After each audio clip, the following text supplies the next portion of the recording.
सबसे भारी रहा। ब्रह्मा जी कहते हैं देवताओं, ये कोई सामान्य शास्त्र नहीं है, इसी गोविंद की प्रभु की प्रत्यक्ष वांगमय युक्ति है, इसीलिए आप लोग परेशान ना हो।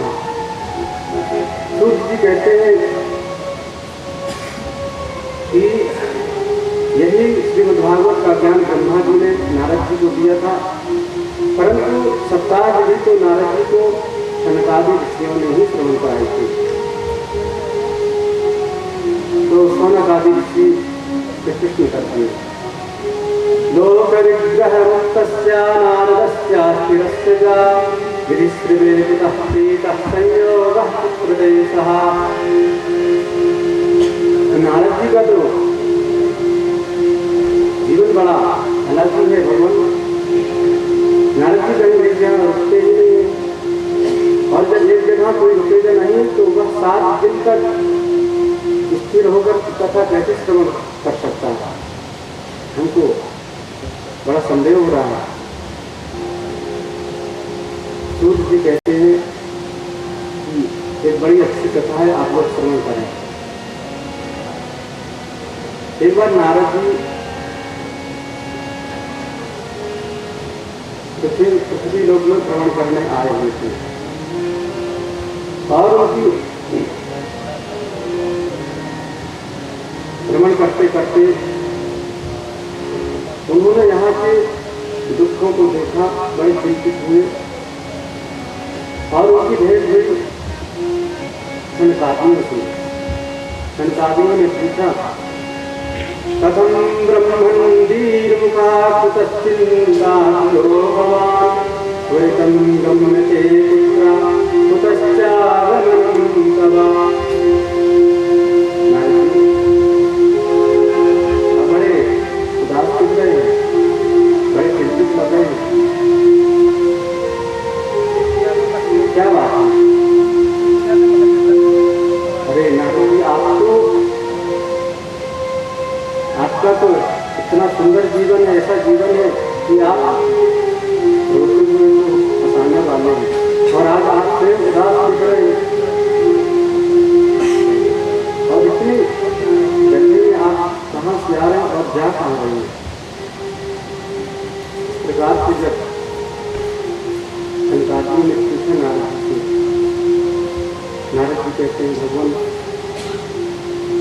अहं तु पृथिवीं यातो ज्ञात्वा सर्वोत्तमामिति पुष्करं च प्रयागं च काशीं गोदावरीं तथा हरिक्षेत्रं कुरुक्षेत्रं श्रीरङ्गं सेतुवन्दनं एवमादिषु तीर्थेषु भ्रममानयितस्ततः। मैं पृथ्वी लोक को उत्तम लोक समझ के गया था, और पृथ्वी लोक में भी बड़े तीर्थों का सेवन किया, बड़े तीर्थों का सेवन किया, बड़े वाला ऐसा कोई भी क्षेत्र नहीं दिखा।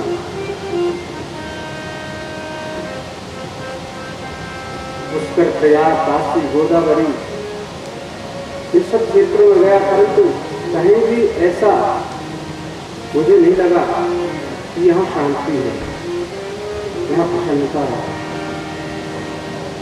लोगों का जीवन बड़ा अटपटा हो गया है।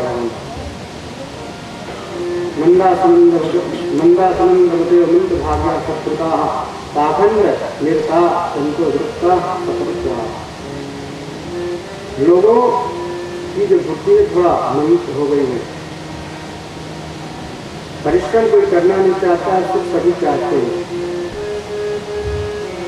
इन सब को देखा मैंने लोगों में।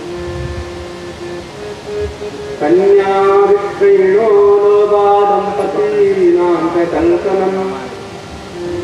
मैंने देखा दंपति पति पत्नी में कलह रहता है, आपस में उनमें मेल नहीं है। पत्नी कुछ कहती है, पति कुछ कहता है। इस प्रकार से कलयुग को दोषों को देखता देखता मैं भ्रमण करता हुआ जा रहा था कि उस क्षेत्र में पहुंचा जहां प्रभु की सुंदर लीलाएं हुई। प्रभु ने बाल लीलाएं की और वहां जाकर के मैंने बड़ा एक आश्चर्य देखा कि वहां एक स्त्री, उसके पास में ही 2 वृद्ध पुरुष बैठे हुए हैं, सोए हुए थे। मैंने देखा उनको और मैं जैसे ही वहां से जाने लगा कि उस स्त्री ने मुझे देखकर के तुरंत कहा, हो साधो क्षणं तिष्ठा मच्चिन्तामपि नाशय दर्शनं तव लोकस्य सर्वसाधारणं परम। हे महात्मा, क्षणं तिष्ठा, आप एक क्षण के लिए रुक जाइए और आपके दर्शन से मुझे बड़ी प्रसन्नता, बड़ी शांति अनुभूति हो रही है, इसलिए आप थोड़ी देर यहाँ पहुँच जाइए। हो सकता है आपके यहाँ ठहरने से मुझे मेरे दुख की और भी निवृत्ति हो, कष्ट की। नारद जी ने कहा, यदि आप कौन हो और ये सब आपके साथ में जो सेवा के लिए उपस्थित, क्या ये सब कौन हो? क्या आप अपना परिचय दीजिए। उस देवी ने सुंदर परिचय दिया और उसका नाम था भक्ति देवी। अहम भक्तिर्दित्यागा इमो मे तनयो मतो ज्ञान वैराग्य नामान काल योगे न जरो। मेरा नाम भक्ति है और मेरे पास जो 2 वृद्ध पुरुष सो रहे हैं, ये ज्ञान और वैराग्य है। और मेरा पूरा परिचय उत्पन्ना द्रविणेशम वृद्धि कर्नाटकेगता क्वचित क्वचिन महाराष्ट्र गुर्जरे गिरता माता। मेरा ये पूरा परिचय है। परंतु नारद जी, आप एक बात बताइए कि कभी ऐसा नहीं होता है कि माता युवा हो और पुत्र वृद्ध हो जाए। घटते जठा माता करुणो कन्यावती। मुझे सबसे बड़ा कष्ट तो यही है दिवसी कि मेरे जो पुत्र है वो पुत्र है और मैं युवा हूं। इस सब का कारण क्या है? आप कृपा करके मेरे कष्ट की निवृत्ति करें। मैं यहाँ वृंदावन में आई और यहाँ आकर के प्रभु के प्रताप से मैं तो युवा हूँ, परंतु मेरे जो पुत्र हैं ये वृद्ध ही रहे। इसका इस सब का कारण क्या है? तो नारद जी कहते हैं, देवी ये ऐसा क्षेत्र ही है कि क्योंकि प्रभु ने यहाँ अपनी बाल लीलाएं की है और यहाँ भक्ति का बड़ा प्रचार है। देवी वृंदावनस्य संयोगात् पुनस्त्वं करुणीन वा धन्यं वृंदावनं तेन भक्तिर्निष्ठति यत्र च। इस वृंदावन का ऐसा प्रताप ही है कि यहाँ भक्ति सदा नृत्य करती है, सदा भक्ति वहाँ आती है। परंतु वास्तव में देवी बात कि यहाँ तुम्हारे चाहने वाले बहुत हैं, परंतु ज्ञान और वैराग्य को चाहने वाला कोई भी नहीं है। कलयुग का ऐसा ही प्रभाव है। भक्ति माता ने कहा, भगवान परीक्षित ने क्यों इस कलयुग को छोड़ दिया? उस समय कलयुग का वध कर देते तो ये स्थिति ही नहीं आती। नारद जी कहते हैं, देवी यत्फलं नास्ति तपसा न योगेन समाधिना तत्फलं लभते सम्यक् कलो केशव कीर्तनात्। परीक्षित ने बड़ा विचार किया कि जो अन्य युगों में साधना से, तपस्या से फल मिलता था, वो कलयुग में सिर्फ कलो केशव कीर्तनात्। और कलयुग का एक बड़ा विशेष प्रभाव है कि जो हम लोग मन में सोच करके जो मन में किसी प्रकार का पाप आ जाता है, उसका प्रभाव नहीं पड़ता है। परंतु हम कीर्तन या प्रभु का स्मरण मन से भी करते हैं तो उसका सुंदर प्रभाव हमारे जीवन पर पड़ता है। नारद जी कहते हैं कि देवी आपको किसी प्रकार के कष्ट अनुभूति नहीं करना चाहिए। प्रभु की ऐसी ही लीला है और वास्तव में देवी आप प्रभु की परम प्रिय हैं। जिस समय आपको प्रभु ने प्रकट किया था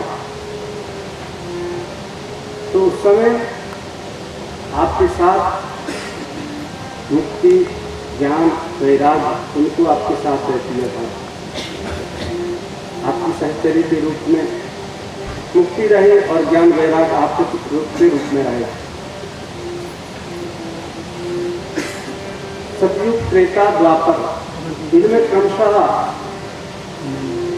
ध्यान, योग, समाधि आदि की प्रधानता रही। परंतु कलयुग में तो कलो केशव कीर्तना सिर्फ परमात्मा का कीर्तन का महत्व विशेष करके बताया।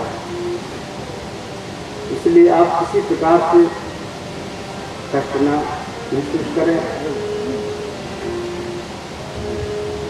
नारद जी से भक्ति ने अपना महात्मा सुना। नारद जी से कहा कि भगवान आपने मेरे कष्ट की निवृत्ति की, परंतु आप ऐसी कृपा करें जिससे मेरे जो ये दो पुत्र है इनको भी नवीनता प्राप्त हो जाए, ये भी नवीन हो जाए, ये भी युवा हो जाए। और नारद जी ने कहा ठीक है, मैं आपकी कष्ट की निवृत्ति करूंगा। और नारद जी उन ज्ञान और वैराग्य के पास जाकर के मुखम संयोज्य करणांते सत्यमुक्ति संस्करण ज्ञान प्रबुद्धताम शीघ्रम देवैराग्य प्रबुद्धताम वेद वेदांत घोषेच्छा गीता पाठे मुहुर्मुहुः। नारद जी ने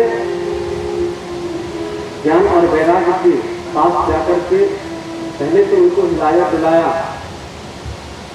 हे ज्ञान, हे वैराग्य, उठो उठो।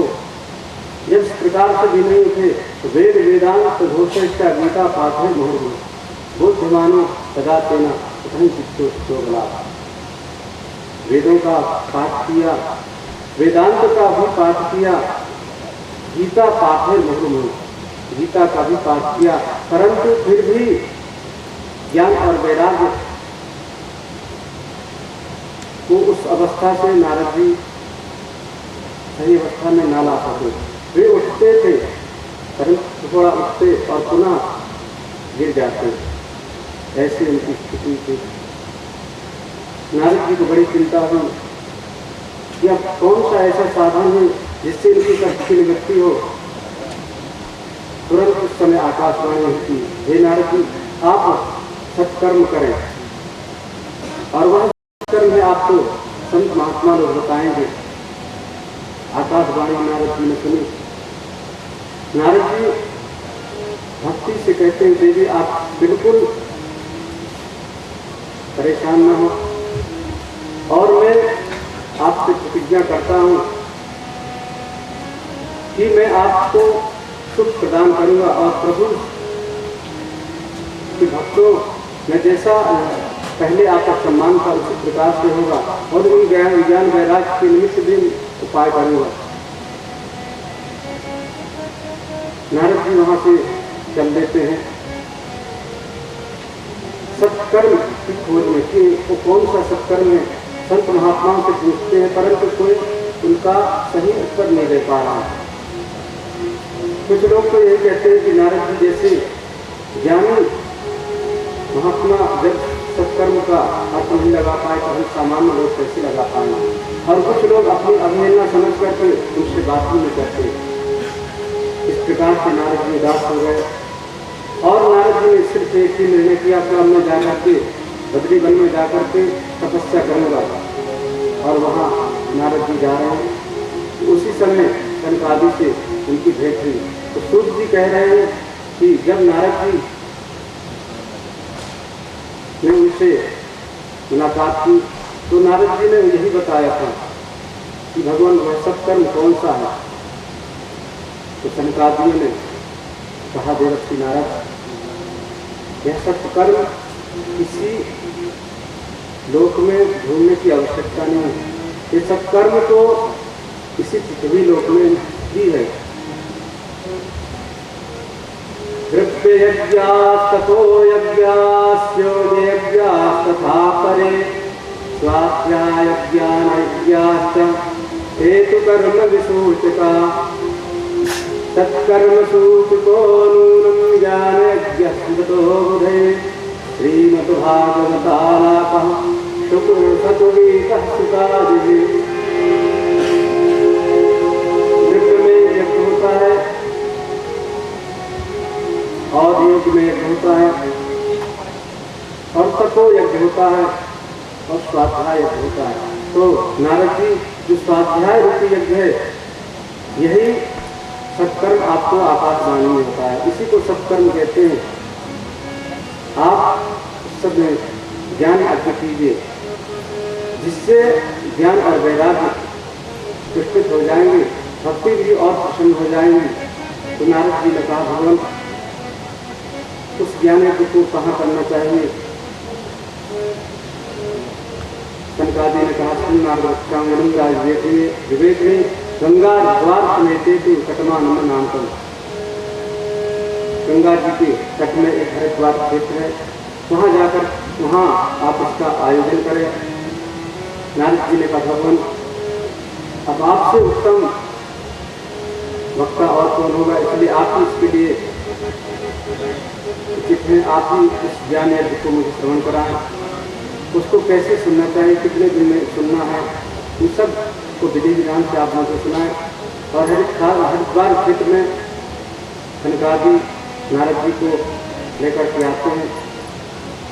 सनकादि कहते हैं कि आप भक्ति को भी आमंत्रित कीजिए, भक्ति देवी यहाँ आएंगी।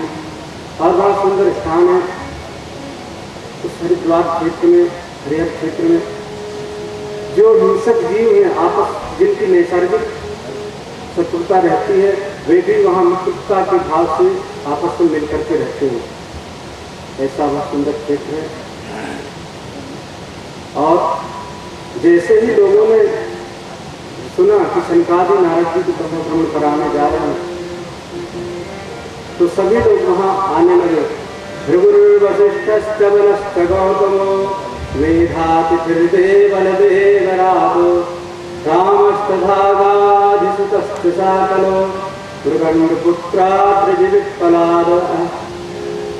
भृगु, वशिष्ठ, गौतम, च्यवन, देवन, देवराज, गाधिसुत अर्थात विश्वामित्र, पराशर, व्यासदेव, छायासुत, ये सब संत महात्मा वहाँ आने लगे।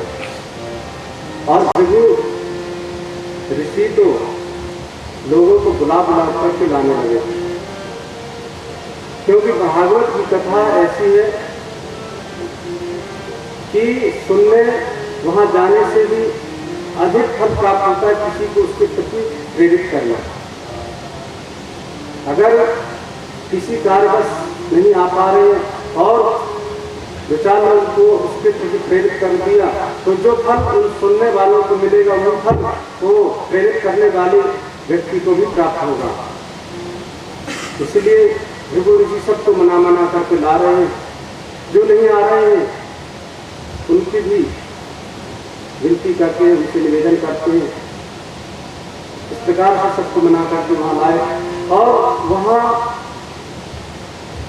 तीर्थ, बड़े बड़े नदियाँ, पर्वत, शास्त्र, 17 पुराण, चारों वेद, उपवेद, शास्त्र, ये सभी मूर्तिमान होकर के श्रीमद् भागवत कथा श्रवण करने के लिए वहाँ आए। और कथा प्रारंभ हुई। भक्ति देवी के लिए भी ध्यान रखा गया। सनकादि कहते हैं कि हे देवर्षि, यह श्रीमद् भागवत प्रभु की परम पवित्र गाथा है इसमें, और इसके श्रवण करने से मुक्ति कर का ऐसा लिखा है। न गंगा न गया काशी पुष्करम न प्रयागम सुखशास्त्र तथायास्त्र कलाम न। जो फल गंगा काशी आदि में जाने से प्राप्त होता है, प्रयाग में जाने से होता है, वही श्रीमद् भागवत श्रवण करने से होता है। और तुलसी का रोपण करना, तुलसी की सुरक्षा करना, तुलसी की पूजा करना, परमात्मा का जो द्वादशाक्षर मंत्र है इसका जप करना, ब्राह्मण सेवा करना, गौ की सेवा करना, इन सब की सेवा का जो फल है होता है वही श्रीमद् भागवत श्रवण से होता है। नारद जी ने प्रश्न किया कि भगवान इसके श्रवण से कैसे लोग पवित्र हो जाते, कौन कौन से लोग पवित्र हो जाते हैं, इसका करके आप उसको भी श्रवण कराएं। तो सनकादि कहते हैं एमान्वापातकृतस्तु सर्वदा सदा दुराचाररता विमागगा क्रोधाग्निदग्धा कुपिताश्च कामिनः सप्ताहयज्ञेन फलो पुनन्ति। एमान्वा पाप कृतस्तु सर्वदा, जो सदा पाप पारायण रहते हैं और जिनकी वृत्ति ही दुराचार की है, जो सदा काम क्रोध आदि के वशीभूत रहते हैं, जो बात बात में भी क्रोध करता है, फलो पुनन्ति। ये मानवा पाप पारायण रहते हैं और जिनकी वृत्ति ही दुराचार की है, जो सदा काम क्रोध आदि के वशीभूत रहते हैं, जो बात बात में भी क्रोध कर लेते हैं, माता पिता का जो सम्मान नहीं करते हैं, माता पिता का अपमान करने वाले, इन सब तो भी पवित्र करती है श्रीमद् भागवत। और जो 5 प्रकार के पाप होते हैं, पंचोग्र पापाश्चलक्षद्विकारिणः क्रूरा पिशाचा इव निर्दयास्ते ब्रह्मस्तुष्टाचारकारिणः सप्ताहयज्ञेन फलो पुनन्ति। जो 5 प्रकार के पाप बताए गए उनको भी, ऐसे लोगों को भी जो 5 प्रकार के पापी हैं, 5 प्रकार के पाप करने वाले हैं,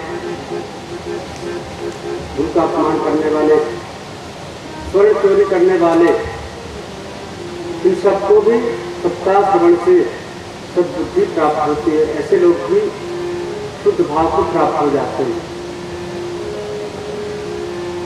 शंकराचार्य कहते हैं देवर्षि, अगर किसी की मृत्यु भी हो जाती है तो उसके निमित्त भी अगर इसका श्रवण कराया जाता है तो उसकी भी मृत्यु हो जाती है। अर्थात जो प्रेत आदि योनि को प्राप्त हो जाता है, भूत पिशाच आदि योनि को प्राप्त हो जाता है, उसकी भी इससे मृत्यु हो जाती है। नारद जी ने कहा भगवान ज्ञानी इसको श्रवण करने से, विद्वान श्रवण करने से पवित्र हो तो अलग बात है, परंतु आपने बताया कि मृत्यु के पश्चात भी किसी के निमित्त इसके लिए श्रवण करा जाए, वही पवित्र हो जाता है, उसको मुक्ति मिल जाती है। इसमें थोड़ा मुझे संदेह हो रहा। तो शंकराचार्य ने कहा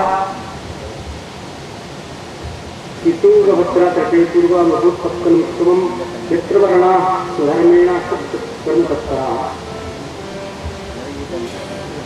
तुंगभद्रा नाम की एक नदी है,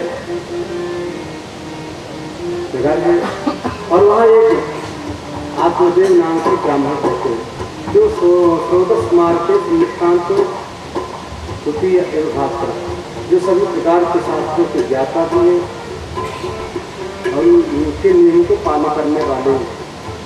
और उनकी एक पत्नी है, नाम है धुंधली।